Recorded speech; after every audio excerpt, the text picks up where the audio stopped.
कुछ हफ्ते पहले किसी दोस्त ने मुझे कहा कि एल्विश यादव ने मेरे ऊपर एक वीडियो बनाया है, मेरा क्या कहना है उस वीडियो को लेकर।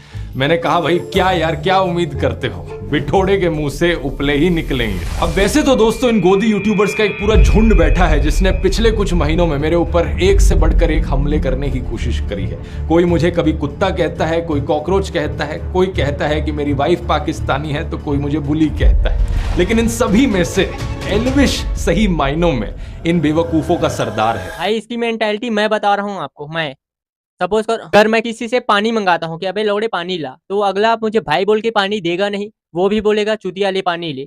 सेम ऐसा ही इसके साथ है। ये बोलता है दूसरे को गोदी यूट्यूबर, दलाल, दोगला, चाटुकार बोलता है, और फिर उसी के रिप्लाई में ध्रुव राठी को कोई बोल दे कि जर्मन शेपर्ड, आम आदमी पार्टी का दलाल, तो हमारे ध्रुव राठी भैया को गुस्सा आने लगता है। अगर इनको कोई बोल देता है कि दलाल, दोगला, आम आदमी का पिल्ला, ये बोलने लग जाए ना, तो ध्रुव राठी को गुस्सा आने लगता है कि मुझे जर्मन शेपर्ड का ऐसे बोल दिया। भाई जर्मन शेपर्ड है तू, था, रहेगा, नो डाउट। बीजेपी की एक बड़ी पॉपुलर स्ट्रैटेजी है, आपने भी नोटिस किया होगा दोस्तों, कि जो भी इंसान बीजेपी की आलोचना करता है, ये बीजेपी वाले उसे एंटी नेशनल घोषित करते फिरते हैं। एल्विश ने भी यही किया कि ये इंसान एंटी नेशनल, वो एंटी नेशनल, फलाना एंटी नेशनल, ढिमकाना एंटी नेशनल। अब किसी तरीके से इन सभी लोगों के ध्रुव राठी से कनेक्शन जोड़ दो और इसे भी एंटी नेशनल घोषित कर दो। मैंने तो एंटी नेशनल घोषित कर दिया। आइए पॉइंट बाय पॉइंट देखते हैं कि इसने एग्जैक्टली क्या कहा था। इसने बात करी थी आदिल अमन नाम के एक आदमी की। साल 2020 के अंदर ध्रुव राठी ने एक फेसबुक ग्रुप बनाया जिसके अंदर वो एडमिन थे, और इस ग्रुप के अंदर बहुत सारे लोग थे। उसके अंदर एक इंपॉर्टेंट चेहरा था जिसका नाम है आदिल अमन। पहली गलत इन्फो, साल 2020 में मैंने कोई ग्रुप नहीं बनाया। जिस ग्रुप की ये बात कर रहा है वो मैंने 2017 में बनाया था और 2020 तक तो मैंने उसे बंद कर दिया था। इस फेसबुक ग्रुप का नाम था ध्रुव राठी स्क्वाड। इसके साथ साथ मेरा एक फेसबुक पेज भी है सिर्फ ध्रुव राठी नाम से। अभी बदल है भाई, अभी बदल। पर कुछ दिनों पहले तो तुम कह रहे थे कि ऐसा कोई ग्रुप ही नहीं था, ना तुम रिपोर्टिंग करवाते थे। पर फैलाता है कि मेरा एक सीक्रेट व्हाट्सएप ग्रुप है जहां पे मैं लोगों को ट्रोल करता हूं, जहां पे बॉट्स भेजे जाते हैं, हमारा एक ऑर्गेनाइज्ड ग्रुप है। कुछ भी ऐसा नहीं है दोस्तों, कोई सीक्रेट टेलीग्राम ग्रुप नहीं है, कोई सीक्रेट फेसबुक व्हाट्सएप ग्रुप नहीं है। जो है वो पब्लिकली आपको दिखता है। व्हाट्सएप पर एक पब्लिक चैनल है जिस पर मैं पोस्ट करता हूं ओपनली। और अभी एक्सेप्ट कर रहे हो कि ध्रुव राठी स्क्वाड एग्जिस्ट करता था। रियलिटी ये है कि ये सालों से ध्रुव राठी स्क्वाड एग्जिस्टेंस को नकारता आ रहा था, क्योंकि इसे लग रहा था कि मैंने तो सब कुछ डिलीट कर दिया तो लोगों को क्या ही पता चलेगा। जब हमने इसकी असलियत सामने ला दी विद प्रूफ। भाई मैं बता रहा हूँ, कल को ये उसामा बिन लादेन और हिटलर जैसे लोगों को महान बता दे, मतलब चीट भी इसी का, पट भी इसी का। ये क्या ही बोलो, इसकी पार शायद ही कोई पाएगा। चलो आगे वीडियो देखते हैं। है जॉर्ज सोरस की। तो हर्ष मंदार है, वो जॉर्ज सोरस के साथ काम करता है जिसने 8,000 करोड़ की फंडिंग दे रखी है मोदी जैसे राष्ट्रवादी पीएम को हटाने के लिए और सरकार गिराने के लिए। ये जॉर्ज सोरस वाला प्रोपेगेंडा आपने जरूर व्हाट्सएप यूनिवर्सिटी पर कभी ना कभी देखा होगा। इसमें illuminati, new world order, Pakistan, China, America, वामपंथी, JNU, toolkit gang, Khan market gang, Congress वगैरह, इन सब की साथ में बात करी जाती है। एक बिल्कुल खिचड़ी बना दी जाती है इन सब बड़े बड़े वर्ड्स की, और ये खिचड़ी मोदी भक्तों को खिलाई जाती है गुड मॉर्निंग मैसेज के साथ व्हाट्सएप पर। एल्विश अपने वीडियो में बार बार कहता है कि गूगल कर लो, गूगल कर लो। तो आइए गूगल करके देखते हैं कि कौन है ये जॉर्ज सोरस। जॉर्ज सोरस एक हंगेरियन अमेरिकन बिलियनियर है और वे एक investor, hedge fund manager, short seller और फिलैंथ्रोपिस्ट है। बहुत सारे बड़े बड़े शब्द हैं, मैं जानता हूं एल्विश को हजम नहीं हुए होंगे, तो उसने सीधा व्हाट्सएप खोला और देखा कि व्हाट्सएप पर जो लिखा है वो बता देता हूं। 1992 में इन्होंने अपनी शॉर्ट सेलिंग से बैंक ऑफ इंग्लैंड को हिला दिया था। $1 बिलियन का प्रॉफिट कमाया था। 1997 में इन्होंने थाईलैंड और मलेशिया की करेंसीज को शॉर्ट कर दिया था, जिसकी वजह से एक फाइनेंशियल क्राइसिस देखने को मिली थी। उसी साल इन्होंने द अटलांटिक में एक आर्टिकल लिखा था जिसमें इन्होंने कहा कि वैसे तो मैंने फाइनेंशियल मार्केट्स में छप्पर फाड़ कमाई की है। इस ओपन सोसाइटी फाउंडेशन ने इंडिया में अपने कदम रखे साल 1999 में, जब अटल बिहारी वाजपेयी हमारे देश के प्रधानमंत्री थे। इनिशियली ये इंडियन इंस्टीट्यूशंस में स्टडी और रिसर्च के लिए स्टूडेंट्स को फेलोशिप्स और स्कॉलरशिप्स देते थे। ये सिर्फ साल 2014 में ही था कि इन्होंने अपना India specific grant making program शुरू किया। इसके तहत इन्होंने अलग अलग सेक्टर्स में काम करने वाली लोकल ऑर्गेनाइजेशंस को सपोर्ट किया, जैसे कि साइको सोशल डिसेबिलिटीज वाले लोगों के लिए community living, public services, rights को स्ट्रेंथन करना, justice system reforms, medicine access. इनके सोशल इंपैक्ट इन्वेस्टमेंट्स ने 2 वेंचर्स को फंड किया है, नियो ग्रोथ और कैपिटल फ्लोट। इन दोनों वेंचर्स ने इंडिया के 40,000 से ज्यादा छोटे बिजनेसेस को $300 मिलियन की affordable financing the. Oh, so sweet of you. अब तुमने जॉर्ज सोरस की बात छेड़ी है तो चलो एक आध फैक्ट मैं भी बता देता हूँ जॉर्ज सोरस के बारे में। टाइम्स ऑफ इंडिया के इस आर्टिकल को पढ़िए, इज जॉर्ज सोरस डेंजरस?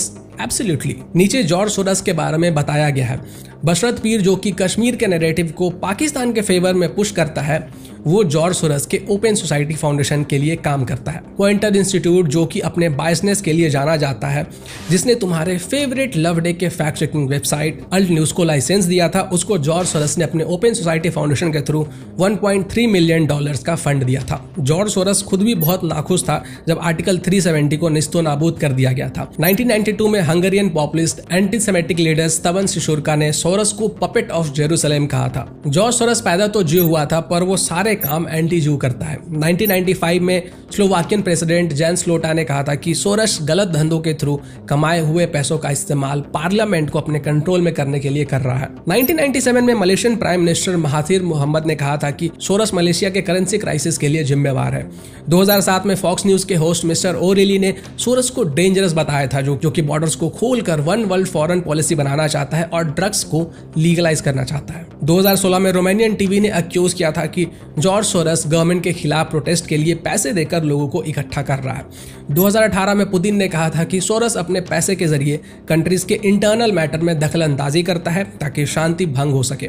2019 में सोरस ने कहा था कि इंडिया में राष्ट्रवाद बढ़ रहा है और ये हमारे लिए सबसे बड़ा खतरा है। इसी नेशनल थ्रेट के कारण रशिया ने जॉर्ज सोरस के ओपन सोसाइटी फाउंडेशन को 2015 में बैन कर दिया था। 2018 में ट्रंप ने जॉर्ज सोरस को अक्यूज किया था कि वो एंटी कोरोना प्रोटेस्ट के लिए फंड कर रहा है। यहाँ तक कि इलॉन मस्क ने भी कहा है कि जॉर्ज सोरस ह्यूमैनिटी से नफरत करता है और सिविलाइजेशन को बर्बाद करना चाहता है।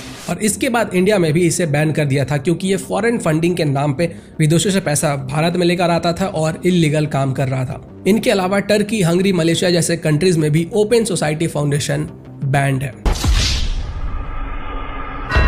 एल्विश कहता है कि मैंने अपने टेलीग्राम ग्रुप में पोर्नोग्राफिक कंटेंट शेयर किया। और एथिक्स की बात करने वाला हमारा ध्रुव भाई टेलीग्राम ग्रुप में पोर्नोग्राफिक कंटेंट शेयर करता था, जिसके चक्कर में टेलीग्राम ने इनका ग्रुप बैन कर दिया।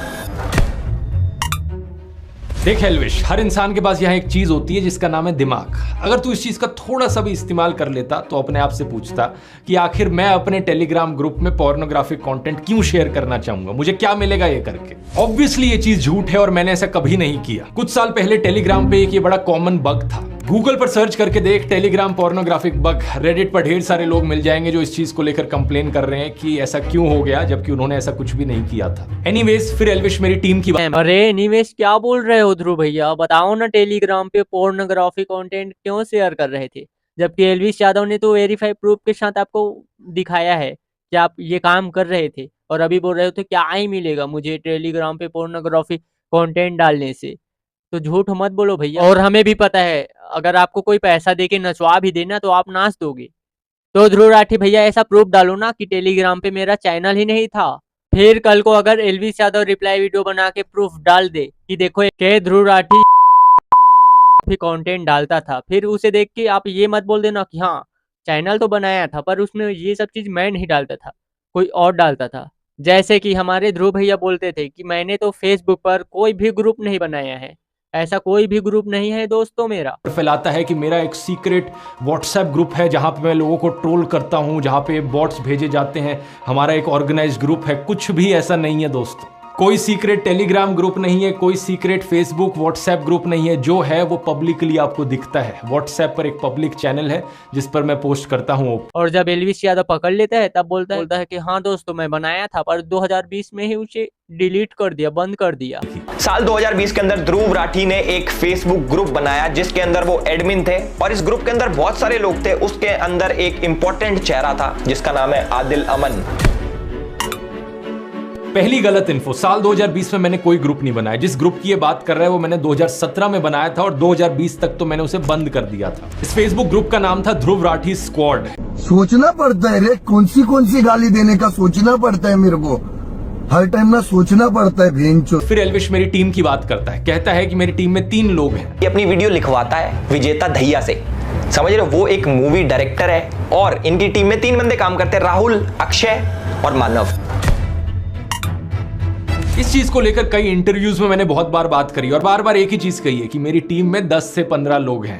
बार बार एक ही चीज कही है कि मेरी टीम में 10 से 15 लोग हैं। अरे बेसिक लिटरेसी चाहिए, कम से कम एक इंटरव्यू ही देख लेता मेरे ऊपर वीडियो बनाने से पहले। आपकी टीम कितनी बड़ी है? बने 50-100 लोग हैं? कितने लोग हैं? 50-100 तो नहीं है, 10 हैं, 10-11 हैं, मैं कहूँ 10 हैं, 10-11 हैं, मैं कहूँ। बार बार एक ही चीज कही है कि मेरी टीम में 10 से 15 लोग हैं। सोचना पड़ता है रे, कौन सी गाली देने का सोचना पड़ता है मेरे को, हर टाइम ना सोचना पड़ता है भेंच। ऊपर से तुझे काउंटिंग करनी भी आती है, वो भी मैं सिखाऊं, क्योंकि पहले तू कहता है मेरा एक रिसर्चर है विजेता, फिर कहता है मेरी टीम में 3 लोग हैं, राहुल, अक्षय और मानव। तो ये 3+1 4 नहीं हो जाता? कम से कम काउंटिंग ही कर लेता। हाँ दोगले भैया, सॉरी, हाँ ध्रुव राठी भैया, हमने मान लिया कि एलविश यादव गंवार है। आपके कहने के मुताबिक उसे काउंटिंग नहीं आती, आपको तो आती है ना। थोड़ा सा पीछे चल के देखें आप ही का वीडियो। बहुत बार बात करी और बार बार एक ही चीज कही है कि मेरी टीम में 10 से 15 लोग हैं। भाई यहाँ समझना, ध्रुव राठी भैया बार बार एक ही चीज बोल रहा है कि ये हमेशा अपने इंटरव्यू में 10 से 15 लोगों का ही टीम बताता था, सिर्फ एक ही चीज ना। 10 हैं, 10-11 हैं, मैं कहूँ। सोचना पड़ता है रे, कौन सी गाली देने का सोचना पड़ता है मेरे। मतलब भाई देखो, जिस चीज को लेके ध्रुव राठी एलविश यादव को बोल रहा है कि तुझे काउंटिंग नहीं आती, तू गंवार है, सेम वही चीज ये कर रहा है अपने वीडियो में। ध्रुव भैया अगर आपको आती है काउंटिंग तो अलग अलग आप बता क्यों रहे हो? अब जो बात बोल रहे हो एलविश यादव के लिए, वही बात आपके कानों तक के जा रही है। मतलब 10 से 15 लोगों की टीम बता दे रहे हो अपने वीडियो में, उसके बाद इंटरव्यू में 10 से 11 लोग ही है। और अगर आप इस प्रकार से इंटरव्यू करते रहे तो 2-4 इंटरव्यू के बाद आपकी टीम में सिर्फ 4 से 5 लोग बचेंगे, तो आप भी किसी एक का तो। और एलविश यादव के बोलने का मतलब वो मेन आदमी है आपकी टीम में, जो मेन आदमी है ना, उनका नाम है वो। जैसे वीडियो एडिटर, स्क्रिप्ट राइटर, इनका नाम लिया है एलविश यादव ने। तो ये 4 लोग हैं। आगे चले तो एलविश कहता है कि मैंने एक फेक क्रिप्टो करेंसी कॉइन की प्रमोशन करी। इसको क्रिप्टो करेंसी का सी भी नहीं पता, उसके बावजूद ये लोगों के पैसे एक स्कैम क्रिप्टो में लगवा देता। चलिए इसका भी पूरा मामला क्लियर कर देते हैं। ये 3 साल पुरानी बात है, अक्टूबर 2021 की, जब मुझे इस कंपनी से ईमेल आई प्रमोशन के लिए।